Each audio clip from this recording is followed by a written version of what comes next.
Nós, ao estudarmos este dia a palavra de Deus,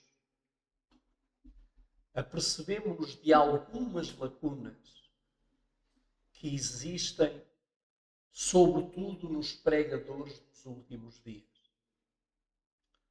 E aquilo que nós queremos nesta série, até porque já falámos muitas vezes sobre este assunto, mas nunca da forma como nós o iremos fazer a partir deste momento. Também queremos dizer que esta nossa série, ela vai ter vários vídeos e que só poderá compreender essa mesma série se você visualizar todos esses vídeos. Porque vai haver uma sequência lógica. Vamos então começar por dizermos uma coisa.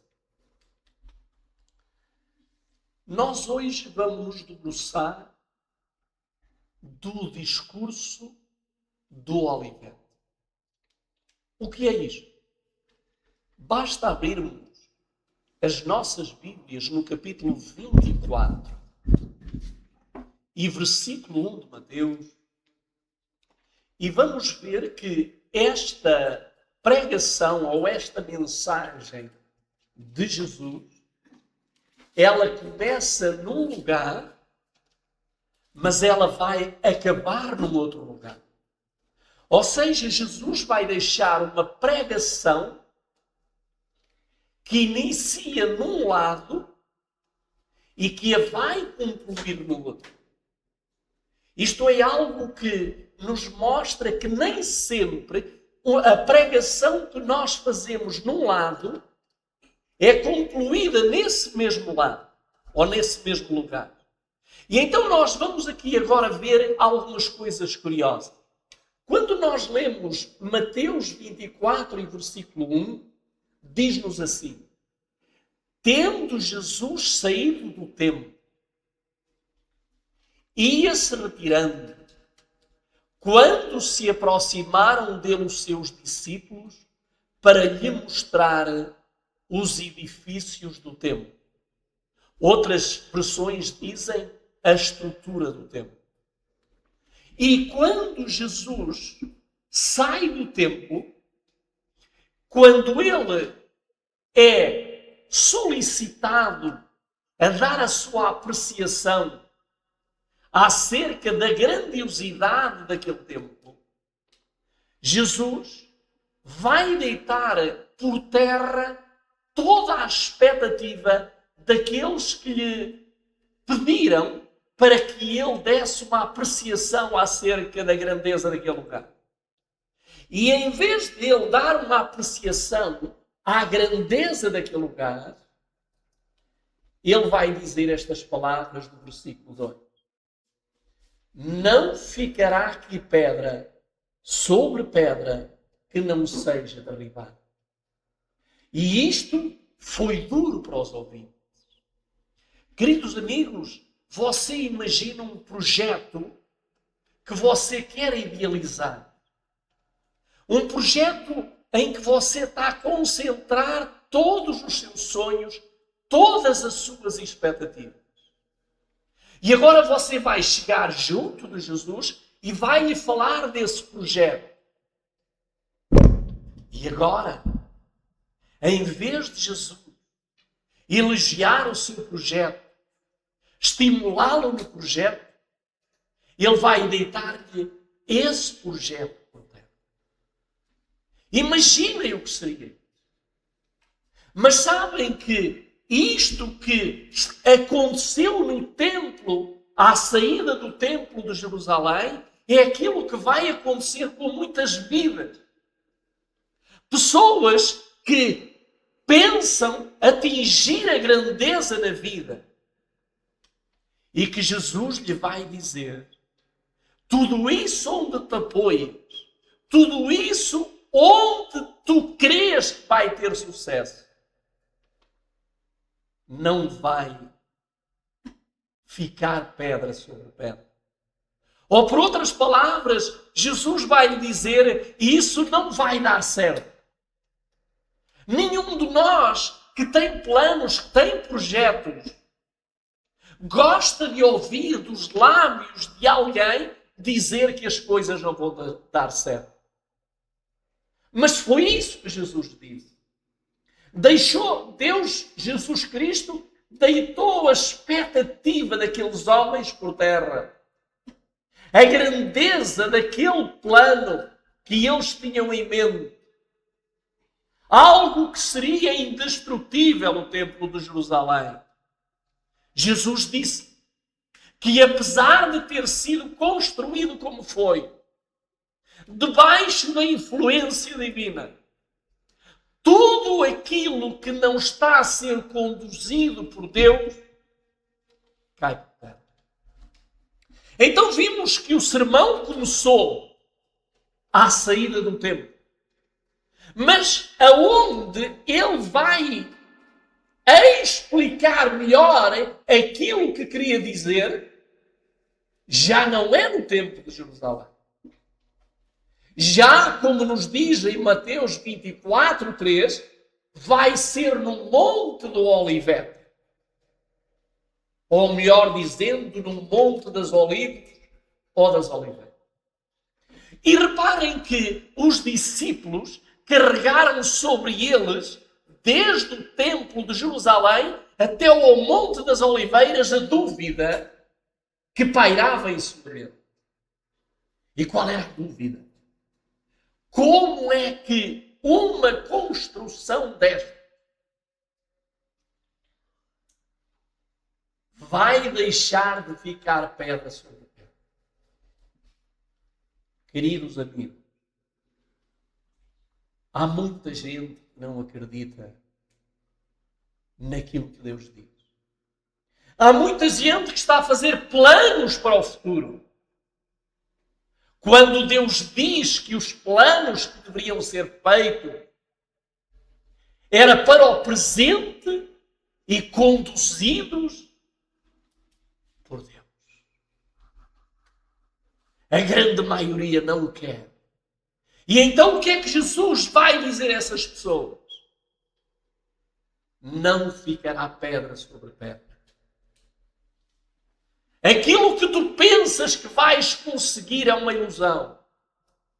Aquilo que tu pensas que vais conseguir vai se tornar numa frustração, num desânimo. Porquê?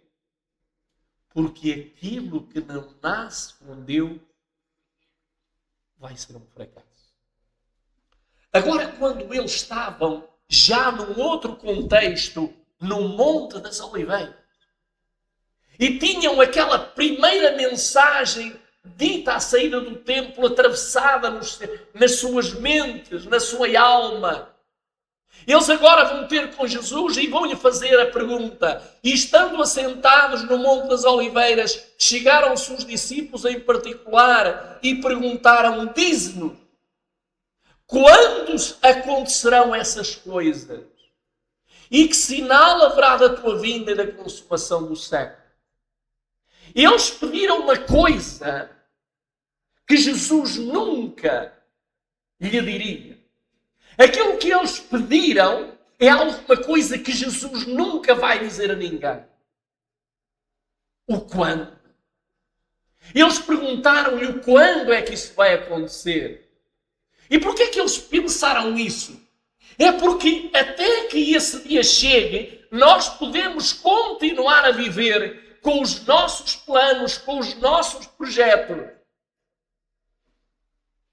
Queridos amigos, Jesus percebeu o que eles queriam.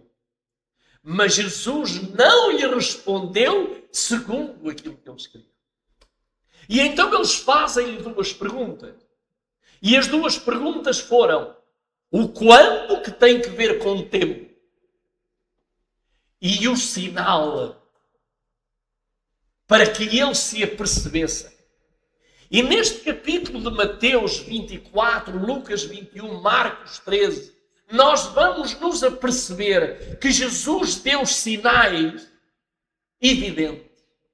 mas que eles estavam tão absorvidos, mas tão absorvidos com as coisas, com os projetos, com os templos para a sua vida, que nem se aperceberam dos sinais e nem se aperceberam do quando. Assim será com esta geração maldita. Queridos amigos, na Bíblia, quando se fala do Olivete, nós estamos a falar do Monte das Oliveiras. Estava situado a leste de Jerusalém. E ali, do Monte das Oliveiras, podia-se aperceber, dava-se conta do que estava a passar lá no templo em Jerusalém.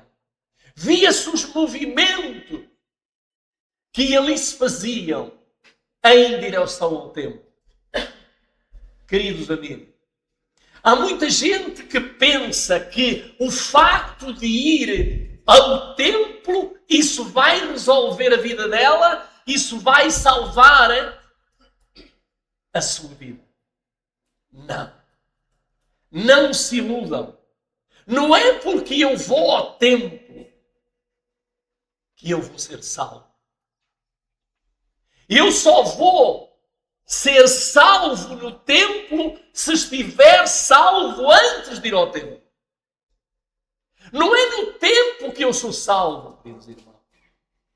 Eu durante anos pensava assim, que para ser salvo eu tinha que ir ao templo. Eu hoje não.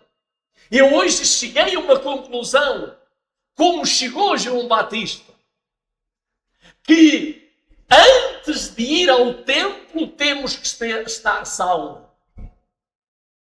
Queridos irmãos, gostaria de dizer-vos uma coisa. Quando Jesus fez este discurso no Monte das Oliveiras, depois de ter sido interrogado pelos discípulos, aliás, por 4 discípulos, Manuel, levanta-te para cima, faz favor. Por 4 discípulos, este discurso tinha algo bem abrangente. Jesus pensou no dia de hoje. Jesus pensou em cada um de nós, naquele discurso. E agora eu quero vos dizer que aquele lugar aonde Jesus desenvolveu o sermão, no Monte das Oliveiras, ou no Olivete, ali aconteceram algumas coisas que nós jamais poderemos esquecer. Uma das coisas que ali aconteceu foi que Jesus, ao carregar o seu e o meu fardo, transpirou gotas de sangue. O seu suor se tornou sangue. Mas não foi apenas isso. Também foi no Monte das Oliveiras que Jesus subiu ao céu. E também vai ser ali no Monte das Oliveiras que Jesus vai descer do céu. Jesus sofreu, mas venceu e sobe. E em breve vai descer. O Monte do Olivete vai ser marcado pela história por todas as gerações, por todas as eternidades, por toda a eternidade. Porque o Olivete marcou a vida de Cristo. E o Olivete deve marcar a sua e a minha vida. Então este sermão do Olivete, você tem que estar atento a esse sermão. Queridos irmãos, queridos amigos, vamos então ver o contexto. Muda. Vamos ver o que é que nos diz o livro desejado de todas as nações. E eu peço logo aos irmãos que nos estão a visualizar e que vamos estar logo às 5 horas, que todos tenham desejado todas as nações, se possível, e o patriarcas e profetas.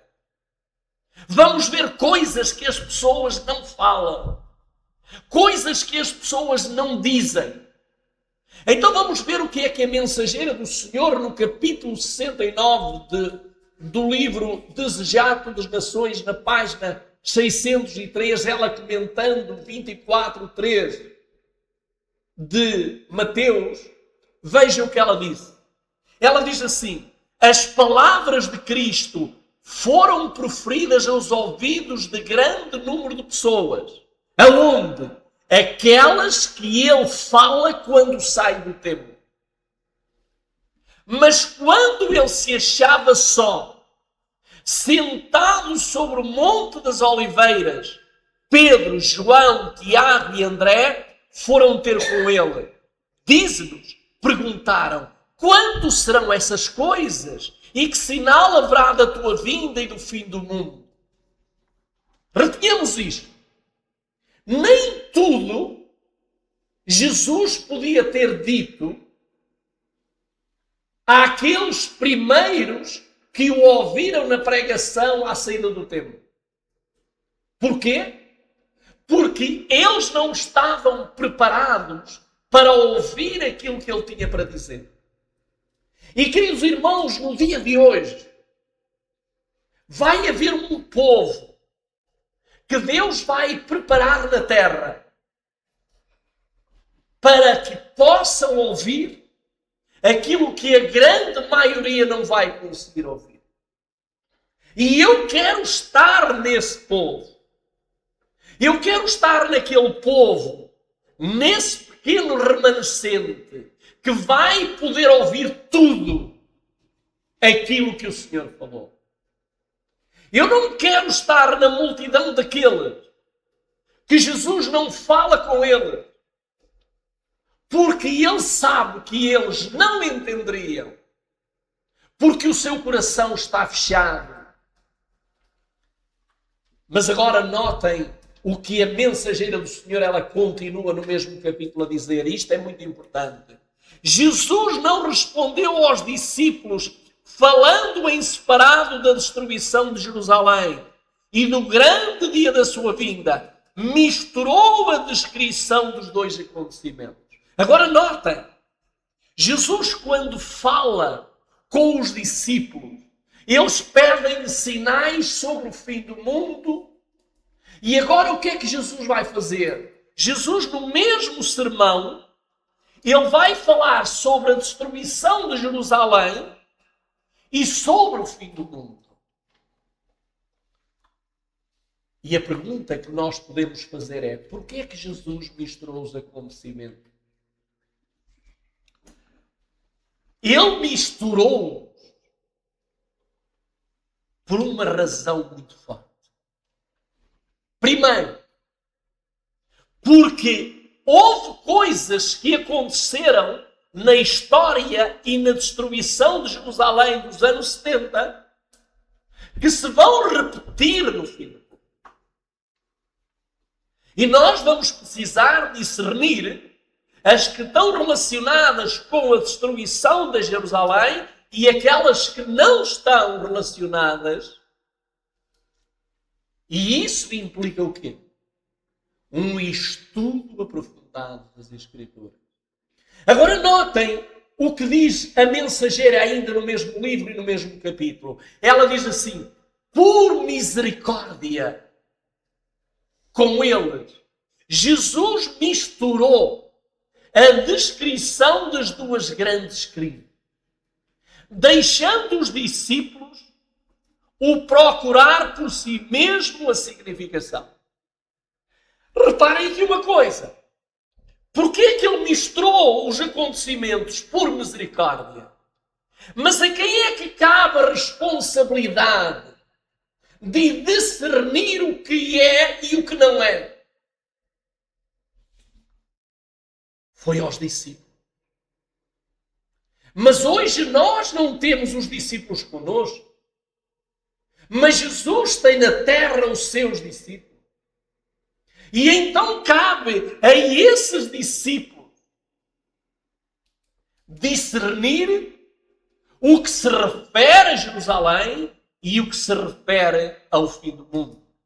E ela continua. Ela disse, ao referir-se à destruição de Jerusalém, suas palavras proféticas estenderam-se para além daquele acontecimento, à conflagração final do dia em que o Senhor se levantará do seu lugar para punir o mundo por sua iniquidade. Ou seja, Jesus, ao falar da destruição de Jerusalém, ele tinha em mente a sua vinda, a sua segunda vinda. E continua. Quando a terra descobrirá o seu sangue e não mais encobrirá os seus mortos, todo esse discurso foi dado. E agora notem, não para os discípulos somente, mas para os que haveriam de viver nas últimas cenas da história da Terra. Queridos amigos, a minha pergunta é mensagem para nós ou não? Esta mensagem é mais aplicável a nós do que a eles. Porquê? Porque eles estavam com uma distância imensa de 2000 anos do grande e mais terrível acontecimento para a grande maioria, que é a volta de Jesus. Então, aquilo que nós precisamos é estudar Mateus 24, analisar quais os sinais que se aplicam à destruição de Jerusalém e quais os sinais que se aplicam aos dois eventos, destruição de Jerusalém e também no fim do mundo. E quais os sinais que se aplicam exclusivamente ao fim do mundo? Os discípulos. Você tem que ser uma pessoa que analisa, que estuda. Você tem que aprofundar. E, queridos irmãos, logo à tarde, eu vou ler uma passagem deste mesmo livro que aqueles que a ouvirem, não sei como se vão sentir. Mas vamos agora ver a grande advertência de Jesus. A primeira grande advertência. Reparem que Jesus não responde como os discípulos queriam. Porque eles foram ter com Jesus e disseram-lhe, Senhor, diz-nos quando e que sinais. Jesus não faz isso.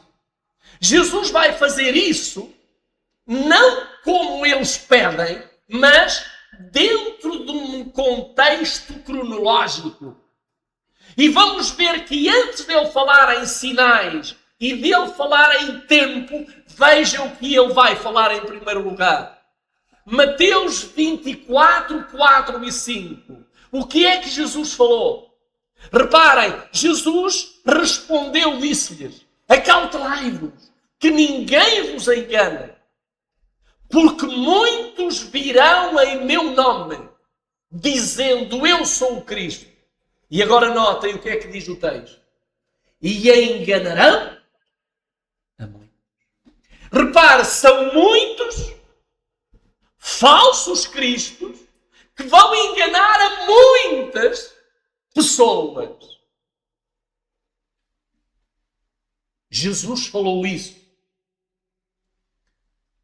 E ele sabia que quando ele subisse ao céu, aqueles que estavam aguardando que ele subisse, eles iam imediatamente aparecer. E agora notem o que é que nos diz no Desejado de Todas as Nações, no mesmo capítulo e na mesma página.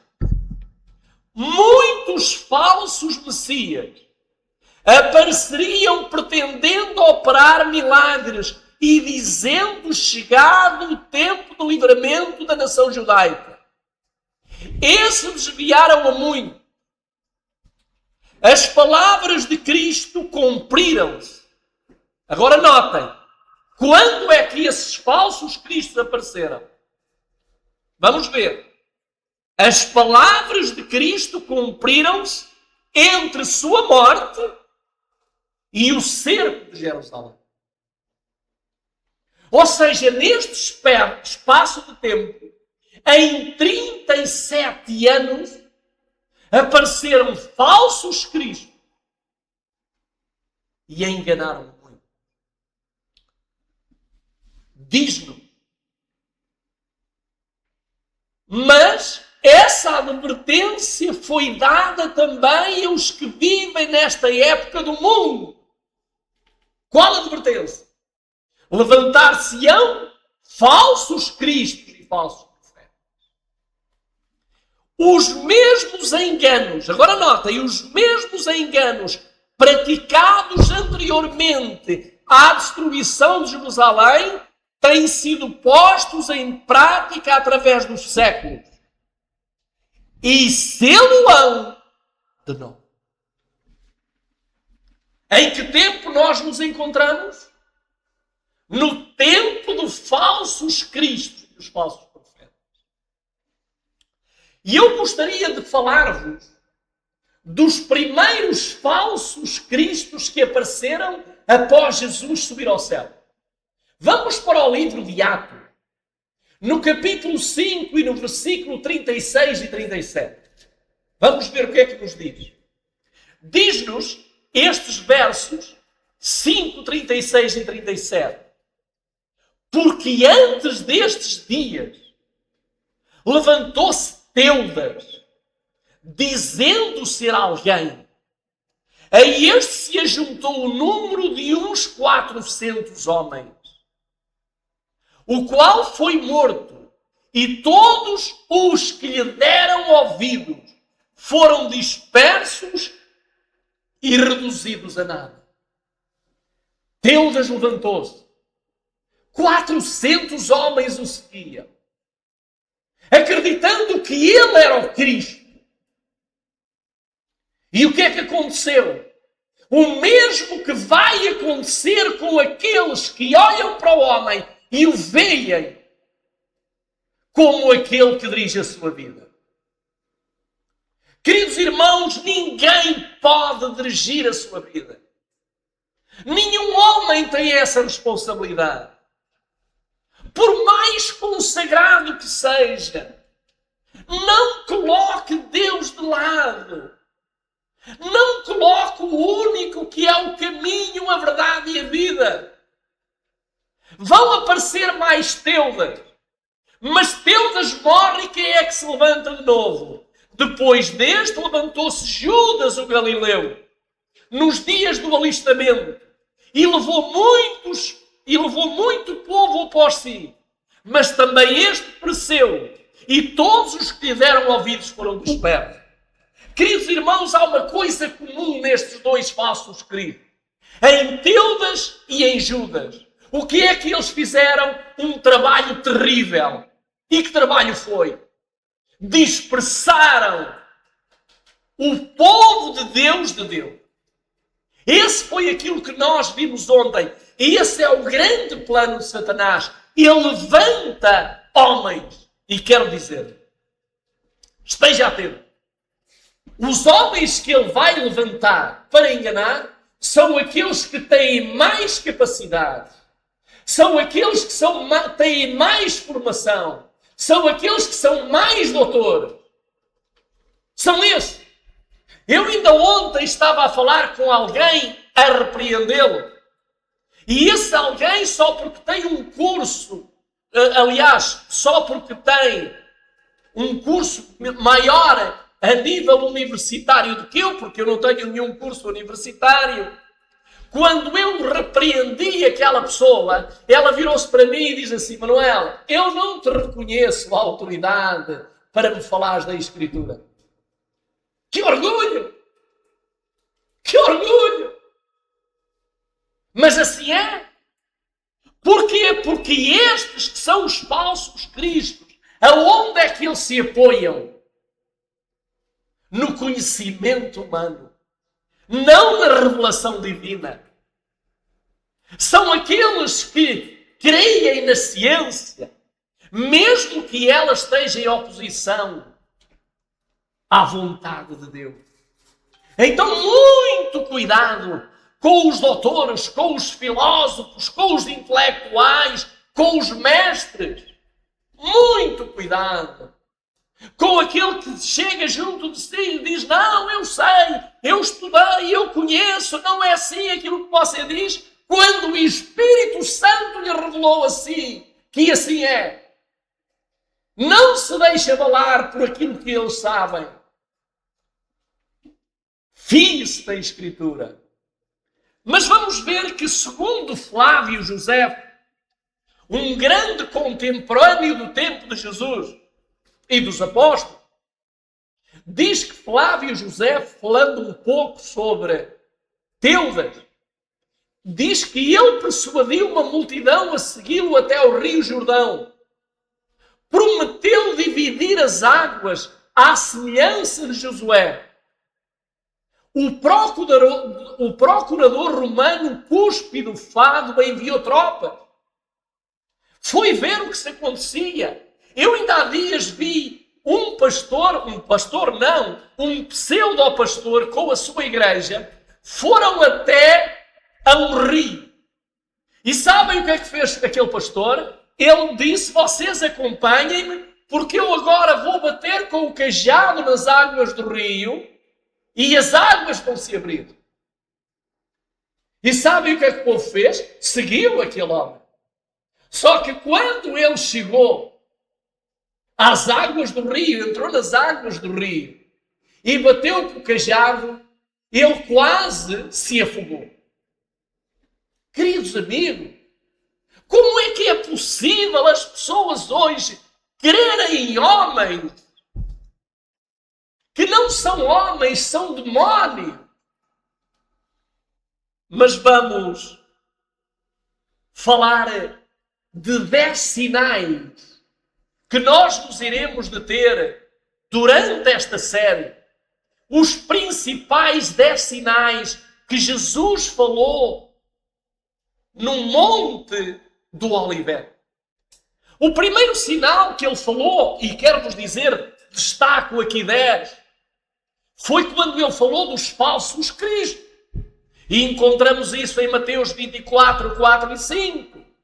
Depois Jesus falou no segundo sinal, guerras e rumores de guerras, Mateus 24, 6. Falou de conflitos entre as nações e reinos, Mateus 24, 7. Falou de fomes também em Mateus 24, 7. Terremotos em vários lugares, Mateus 24, 7. Perseguição aos discípulos, 24, 9. Apostasia e traição, Mateus 24, 10. Falsos profetas enganando a muito, 24, 11. Aumento da iniquidade e esfriamento do amor, Mateus 24, 12. E o 10º sinal, pregação do Evangelho em todas as nações, línguas e povos. Queridos amigos, ele falou destes 10 sinais, mas há 4, aliás, poderemos dizer que há 3, ou 4, sim, 4, que ele fala de uma forma que a grande maioria das pessoas ainda não compreendeu. E quais são esses sinais? Ele fala da abominação desoladora, ele fala da grande tribulação, ele fala dos sinais cósmicos, ele fala dos sinais do Filho do Homem e ele fala do ajuntamento dos seus eleitos. Tudo isso nós temos no PowerPoint, não vos vou estar aqui a mencionar todos os versículos que estão no PowerPoint, mas quando ele enumera todos esses sinais, ele então cita Mateus 24, 8. E vamos ver o que é que ele diz em Mateus 24, 8, porque esta é a chave. Porque Jesus vai separar isto em 2 momentos cronológicos.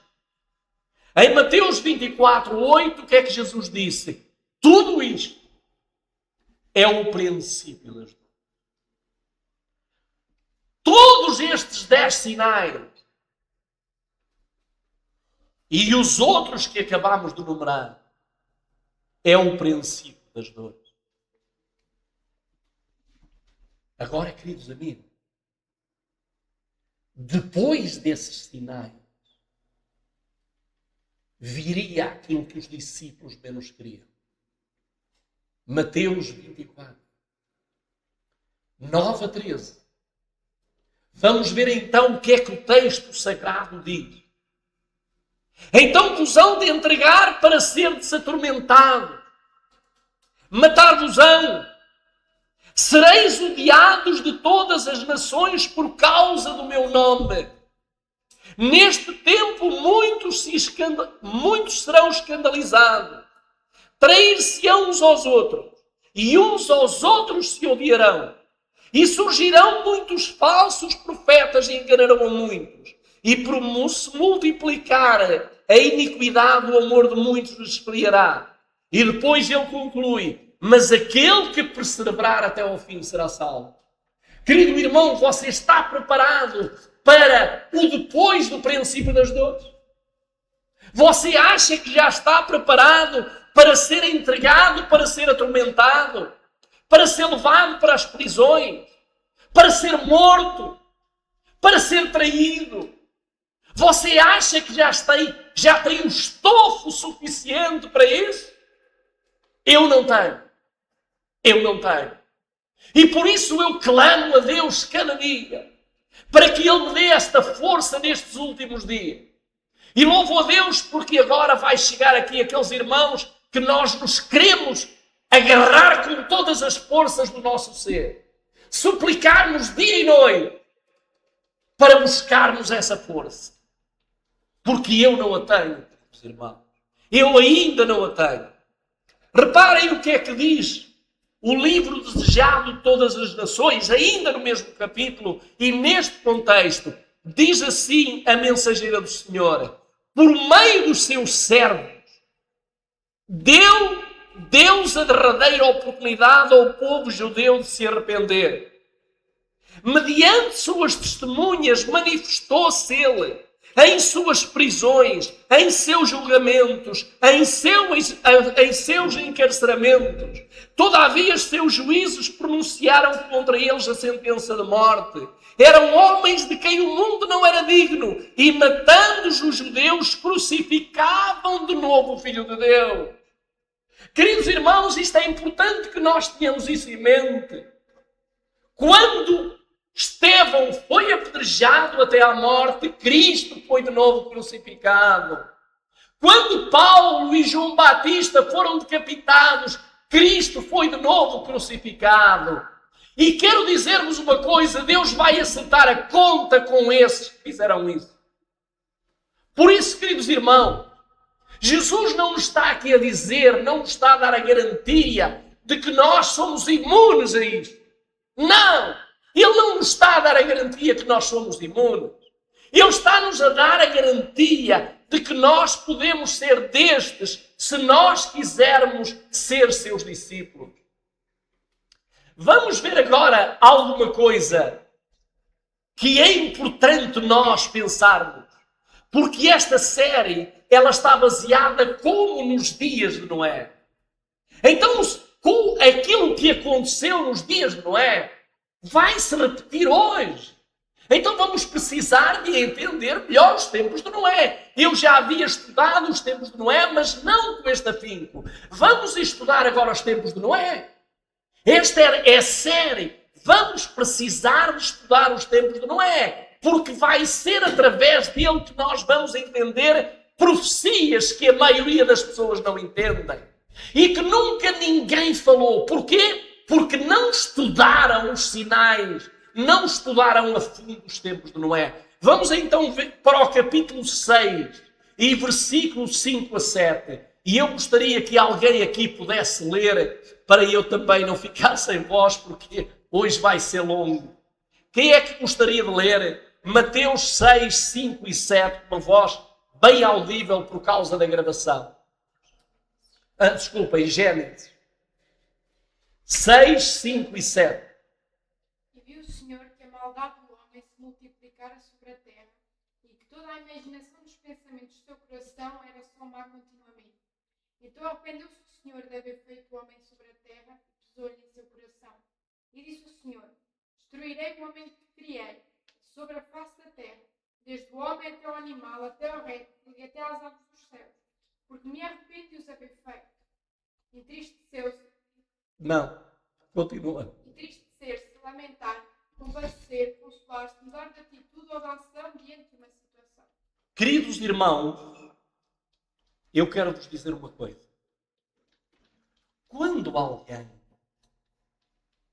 lhe faz alguma coisa que não lhe agrada, quando alguém lhe insulta, como é que você reage de seguida? Se alguém chegar junto de si e o ofender, como é que você reage? Isso demonstra como estão os seus pensamentos. Se você, diante de um cenário de traição, você não consegue agir como Deus age connosco, então os seus pensamentos não são pensamentos de Deus. Agora eu quero vos mostrar aqui uma coisa. Nos tempos de Noé, a Bíblia descreve como aquela geração. Ela diz: a maldade do homem se multiplicava sobre a terra e que toda a imaginação dos pensamentos do seu coração era má continuamente. E então aparece aqui na Bíblia uma palavra que não está conforme aquilo que foi revelado ao profeta, que é a palavra Naam. E o que é que quer dizer a palavra Naam no grego? Aliás, desculpem, no hebraico, melhor dizendo. O que é que ela quer dizer? O tradutor traduziu-a como Deus arrependeu-se de haver criado o homem. Mas esta palavra não está bem traduzida. Esta palavra, no contexto em que ela está escrita, não é isso. Vamos ver alguns versículos da Bíblia para ver que esta palavra não está bem escrita e bem traduzida. Vamos para o livro de Números 23:19. Números, capítulo 23 e versículo 19. Alguém que queira ler, porque estes textos não estão na tela. 23:19. O que é que nos diz? Deus não é homem para que minta, nem filho do homem para que se arrependa. Porventura diria ele e não faria, ou falaria e não confirmaria. Qual é a certeza que a Bíblia aqui nos diz? Que Deus não é homem. Para quê? Para que minta. E para quê? E para que se arrependa. O mentir e o arrepender é um atributo que Deus deu ao homem. Não para Deus. Deus não tem que se arrepender de nada. Então este verbo, o Naam, tem outro significado, como nós iremos ver mais à frente. Mas vamos ver agora 1 Samuel 15:29. Porque nós temos que ter sempre pelo menos dois textos, duas testemunhas, dois textos, para fincar uma verdade, firmar uma verdade. Então o que é que nos diz? 1 Samuel 15:29. Quem quer ler? Outra pessoa queira ler. 1 Samuel. E também aquele que a busca de Israel tende, nem se arrepende, porquanto não é um homem para que se arrependa. Quem é que é a força de Israel? É Deus. Não é o homem. Para quê? Para que se arrependa. Vamos ver ainda 1 Samuel 15:11. O que é que diz também? 1 Samuel, capítulo 15, versículo 11. O que é que diz? A porquanto deixou de me seguir e não cumpriu as minhas palavras. Então Samuel se contristou e toda a noite clamou ao Senhor. Reparem que aqui, mais uma vez, está mal traduzida esta palavra. Diz que Deus disse: arrependo-me de ter, portanto, colocado no trono a Saúl. Não. Então o que é que quer dizer esta palavra neste contexto? Esta palavra neste contexto quer dizer: pesou no coração de Deus. Sentiu dor. Ele não se arrependeu, ele sentiu dor, tristeza. Pesou-lhe no coração. Queridos amigos, eu gostaria que nós pudéssemos agora ver algo que durante anos eu não entendia. Mas pela graça do Senhor, louvado seja o seu santo nome. Hoje, como dizia alguém, dantes eu ouvia, mas agora vejo. Vamos então ver o que é que Deus disse a Noé no capítulo 6, no versículo 3. O que é que nos diz? Então disse o Senhor: não contenderá o meu espírito para sempre com o homem. Qual homem? Este homem que só tem pensamentos maus, só pensa em violência, em crime. Não contenderá o meu espírito para com o homem, porque ele também é carne. Porém os seus dias serão 120 anos. Oh, meus irmãos, quantos estão enganados. E eu quero vos dizer uma coisa. Quando nós lemos Gênesis 5:32, vocês sabem que as pessoas aplicam esta passagem à duração da construção do templo e à pregação de Noé. Mas não é isso. Não foi isso que Deus transmitiu a Noé. E como é que nós sabemos que não foi isso? Vamos ver pela palavra de Deus. Tudo tem que ser testado. A Bíblia é o nosso raio-x. Então vamos ver porque é que não pode ser 120 anos. E que tenha que ver com construção da arca e pregação de Noé. No capítulo 5, versículo 32 de Gênesis, o que é que nos diz o texto sagrado? Gênesis 5, versículo 32. O que é que nos diz o texto sagrado? E era Noé da idade de 500 anos e gerou Noé a Sem, Cão e Jafé. Muito bem. Quantos anos tinha Noé quando gerou estes 3 filhos? Foi só depois dos 500 anos que Noé gerou estes filhos. O primeiro filho a nascer, Sem, ele vai nascer depois de haverem passado 500 anos. Agora vamos para o versículo 7, 6 de Gênesis também. E o que é que nos diz? E Noé tinha 600 anos de idade quando o dilúvio de águas veio sobre a terra. Quantos anos tinha Noé? 600 anos. Quantos anos se passaram quando veio o dilúvio?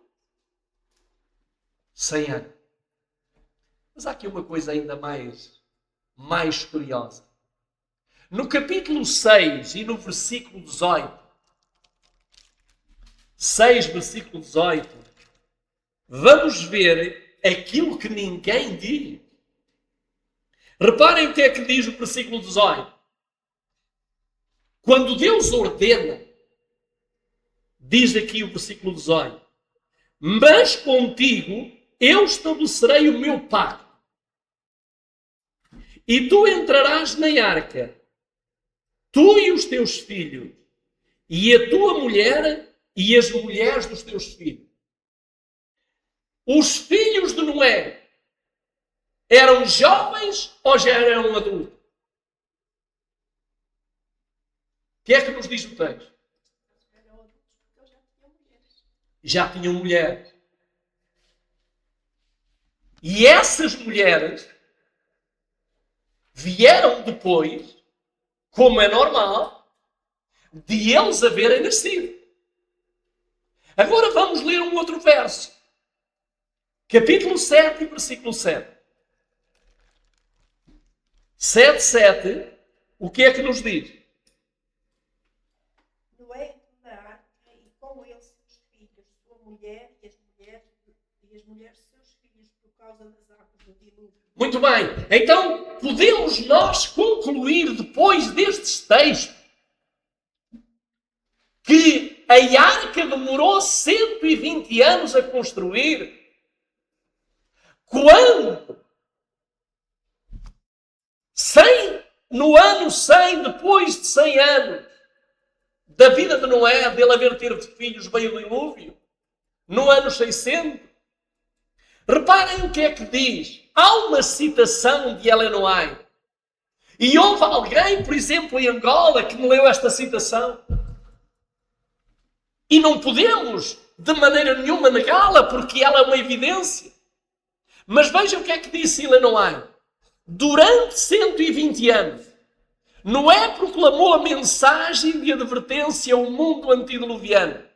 Mas bem poucos se arrependeram. Alguns dos carpinteiros que ele empregou na construção da arca creram na mensagem, mas morreram antes do dilúvio. Outros conversos de Noé apostataram. Os justos sobre a terra eram poucos e só 8 vieram até entrar na arca. Estes foram Noé e sua família. A irmã White, ela diz e fala dos 120 anos. Mas sabem uma coisa? Vocês sabem que a irmã White, ela também citou muitos homens daquele tempo que tinham essa ideia. E agora eu vou-vos mostrar que ela não foi a primeira a ter essa ideia. Vamos ver. No capítulo 6, versículo 3, disse o Senhor, não contenderá o meu espírito para sempre com o homem, porque ele também é carne, porém os seus dias serão 120 anos. Vamos agora fazer aqui um paralelismo com Deuteronômio, capítulo 34 e versículo 7. Irmãos, eu não quero ser um lírico. Eu quero apenas me basear no que está escrito. Vamos então para Deuteronômio, capítulo 34 e versículo 7, e eu vou ler este texto. Diz assim: era Moisés da idade de 120 anos quando morreu. Os seus olhos nunca se escureceram, nem perdeu vigor. Queridos irmãos, deixem-me dizer uma coisa. Quando Moisés fez 120 anos, para onde é que Deus o levou? Para o céu. Ele morre, Deus o ressuscita, ninguém sabe onde estava o corpo dele e ele é levado para o céu, no fim de 120 anos. Agora deixem-me dizer-vos uma coisa. A vida de Moisés, ela foi composta por 3 períodos de tempo. Vamos ver? Vamos então ver. E eu agora queria que vocês lessem este texto porque é muito importante. Deuteronômio 34, 7 diz que ele morreu com 120 anos, mas agora em Atos 7 nós vamos ver o período de tempo que ele viveu. Vamos ver o primeiro tempo.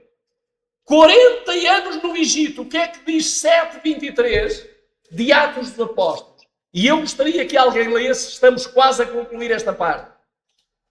Atos 7:23, o que é que diz?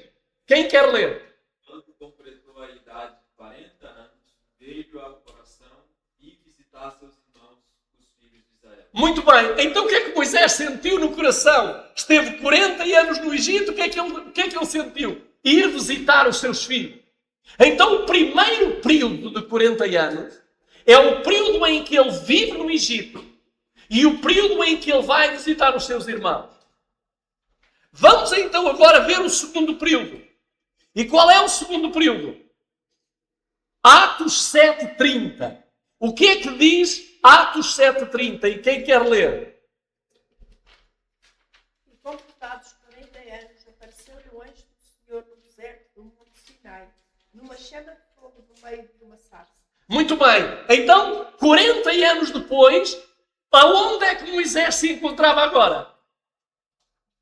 A guardar as ovelhas do seu sogro, Jetro. Então ele estava no segundo período da sua vida. Primeiros 40 anos no Egito, segundos 40 anos no deserto. Poderemos dizer assim de outra forma. Primeiros 40 anos contaminando-se, segundos 40 anos purificando-se, e agora vamos para o terceiro período e vamos ver o que é que nos diz Atos 7:36. O que é que nos diz? Atos 7:36. Foi este que os conduziu para fora, fazendo prodígios e sinais na terra do Egito e no mar vermelho e no deserto por 40 anos. Então, repara como é interessante. Moisés sai do Egito impuro. Vai para o deserto, é santificado e torna-se puro. E agora, quando ele agora está no deserto, agora preparadinho, santificado, o Senhor o chama para uma missão. E para qual missão? Conduzir o povo à santificação. Ninguém que não seja santo pode conduzir à santidade alguém. Esta deve ser a preocupação daquele que conduz. Primeiro viver em santidade com Deus e depois conduzir os outros a Deus. Foi isso que aconteceu com Moisés. Agora, quantos períodos nós temos aqui? 3 períodos. Agora vamos para Levítico 25:10. Levítico 25:10. E vamos ver, e vamos ter que concluir esta parte. E voltaremos logo. Mas vamos então ver Levítico 25:10. Quem é que quer ler este verso? Assim santificareis o ano 50 e apregoareis liberdade na terra a todos os seus moradores. Muito bem, está-nos aqui a falar do ano 50. O que é o ano 50? É o ano do jubileu. Então, reparem, se Moisés teve 120 anos de vida, e se Deus disse ao povo que lhe daria 120 anos também, então nós temos que ter na história do povo de Deus 3 períodos de tempo. Como na vida de Moisés. Então vamos ver esses 3 períodos de tempo, se a Bíblia fala sobre eles. Iremos falar sobre eles não agora, mas nesta série. Então, de Adão até ao dilúvio, quantos jubileus se passaram? 40 jubileus. E do dilúvio até ao Calvário, 40 jubileus. E do Calvário até à vida de Cristo, 40 jubileus. Então temos aqui a vida de Moisés refletida na vida de todos nós. Queridos irmãos, isto ninguém fala nas igrejas. Isto ninguém quer falar. Mas eu pergunto, estamos a dizer alguma heresia? Estamos a mencionar alguma coisa que não seja verdade? Analisem pelas Escrituras. Peçam a Deus de joelhos. Clamem a Deus, Senhor, mostra-me se aquilo que aquele português está a dizer, se é verdade. Clamem a Deus. Agora quero-vos dizer uma coisa. Porque é que Ellen White falou? Eu quero vos dizer uma coisa, como nós iremos ver. Há muita coisa que na altura Ellen White ainda não tinha toda a luz. E eu quero vos dizer, a primeira pessoa que associou estes 120 anos à construção da arca e também à pregação de Moisés foi Adam Clarke. E quem foi este homem? Ele viveu no século XVIII e morre no século XIX. E o que é que ele entendeu ao estudar este texto de Gênesis 6.3? Ele entendeu que os 120 anos como um período de paciência divina antes do dilúvio, durante o qual Noé teria divertido a humanidade. Matilde, vamos. Há um outro, Mathieu Henry, viveu no século XVII, morre no século XVIII. E ele afirmava que Deus concedeu um prazo de 120 anos antes do juízo e relaciona esse período com a pregação de Noé.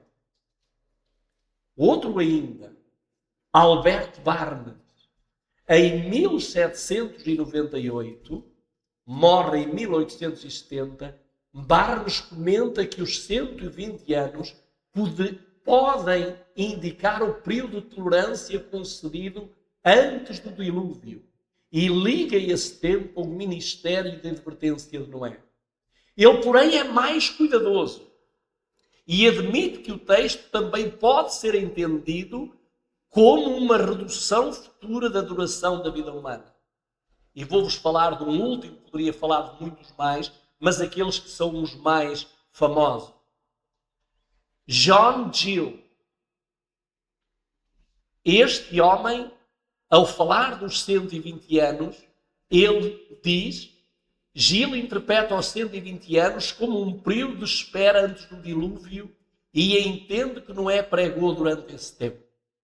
Agora, é natural e normal que Ellen White tivesse ouvido, até porque se nós formos a ver em profundidade, Ellen White ela aplica isto de uma forma não muito profunda.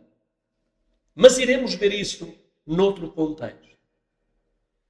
Queridos irmãos, eu quero terminar com este slide para mais logo continuar.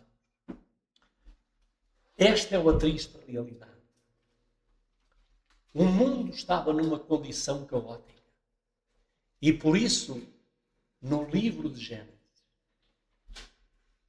capítulo 6, versículo 9, aparece aqui, deixa isso, funda lá.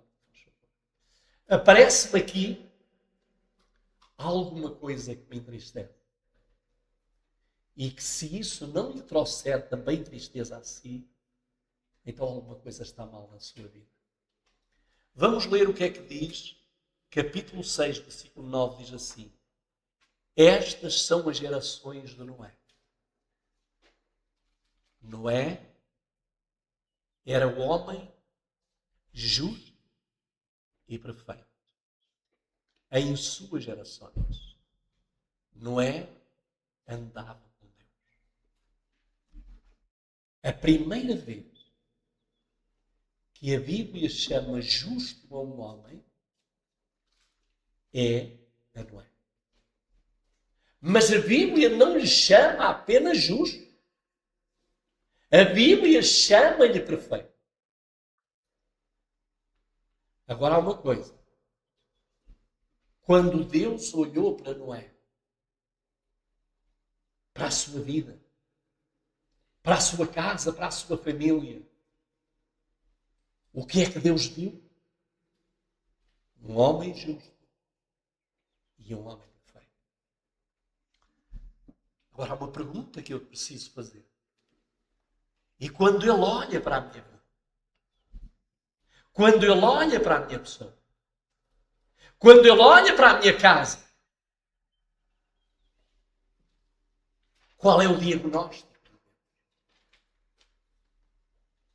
Querido amigo, querida amiga que me escutas, quando Ele olha para a tua casa, para a tua vida, qual é o diagnóstico de Deus? A teu respeito. Quero dizer uma coisa. Vamos ver mais tarde outros homens que também receberam esta mesma classificação de Deus. Não é o homem que os torna justos, não é o homem que os justifica, não é o homem que lhe diz, tu és um homem justo. Não. É da boca de Deus. Vamos ler o que é que diz o livro de Jó, no capítulo 1 e no versículo 8. E agora vamos apenas ler estes versos, logo vamos ter que continuar. Jó 1:8, o que é que diz? Aliás, desculpem, Jó 1:8, o que é que diz?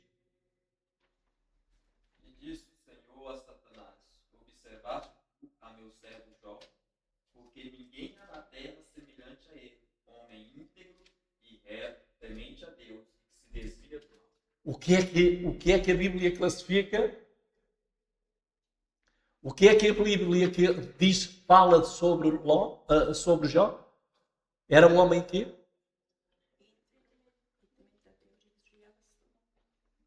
Vamos ver Ló.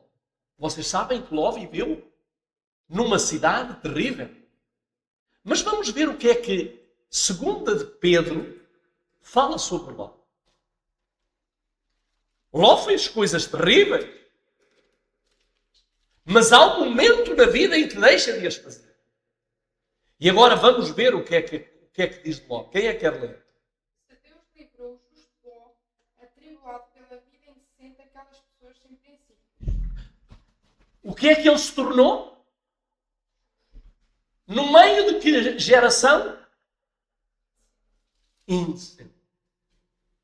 É possível sermos justos no meio de uma geração indecente? Ló comprovou isso. Vamos agora para Marcos, capítulo 6, verso 20. Outro personagem que foi descrito por Deus como justo. Quem é esse personagem? Marcos 6, 20. Porque Herodes temia a João, sabendo que era homem justo e santo, e guardava-o com segurança e fazia muitas coisas atendendo e de boa mente o ouvia. Quem é que era este justo? Qual João? João de Chico. Não. João Batista. Vamos agora para Lucas 2:25. Outro homem justo. Não me venha dizer que não podemos ser justos na terra. Não me venha dizer que não podemos ser perfeitos. Estes não eram homens iguais a nós. Vamos então ver o próximo homem. 2:25, o que é que diz? Havia em Jerusalém um homem chamado Simeão. Ele era justo e temente a Deus, e esperava a consolação de Israel, e o Espírito Santo estava sobre ele. Quem é que era este? Simeão. Lucas 1:6.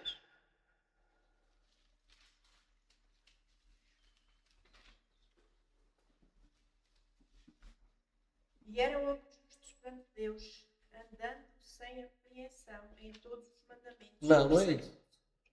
Lucas 1:6. É isso? Então é capaz de ser. 1:6.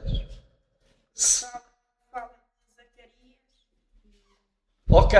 Vamos agora para Salmos 14, 2 e 3. Salmos 14, 2 e 3. O que é que diz? O Senhor olha do céu para os filhos dos homens, para ver se há alguém que tenha entendimento que busca Deus. Todos se desviaram e juntos se corromperam, mas não há quem faça o bem, não há um sequer. Reparem, o que é que aconteceu? Deus olhou desde o céu e o que é que ele viu no geral? O que é que ele olhou? O que é que ele viu? O que é que Deus está vendo no geral hoje? Não há quem faça o bem. Não, mas o que é que ele diz mais? O que é que ele diz? Desviaram e juntos se corromperam. Sim, mas o que é que diz? Lê lá o texto outra vez. O Senhor olha do céu para os filhos dos homens, para ver se há alguém que tenha entendimento que busca Deus. Se alguém que tenha entendimento e que busca Deus. Reparem o que é que ele viu? Que nada. Por isso é que depois há um verso na Bíblia, e com este vamos terminar, Romanos 3,10. O que é que diz Romanos 3,10? Como está escrito, não há um justo nem um sequer. Agora eu pergunto, há ou não há justo? Há. Mas quando Deus está a falar aqui da justiça, é no global. Queridos irmãos, queridos amigos, logo continuaremos a série. E logo nós iremos ver como, tal como aqueles que citamos, nós também podemos ser. Que Deus nos ajude.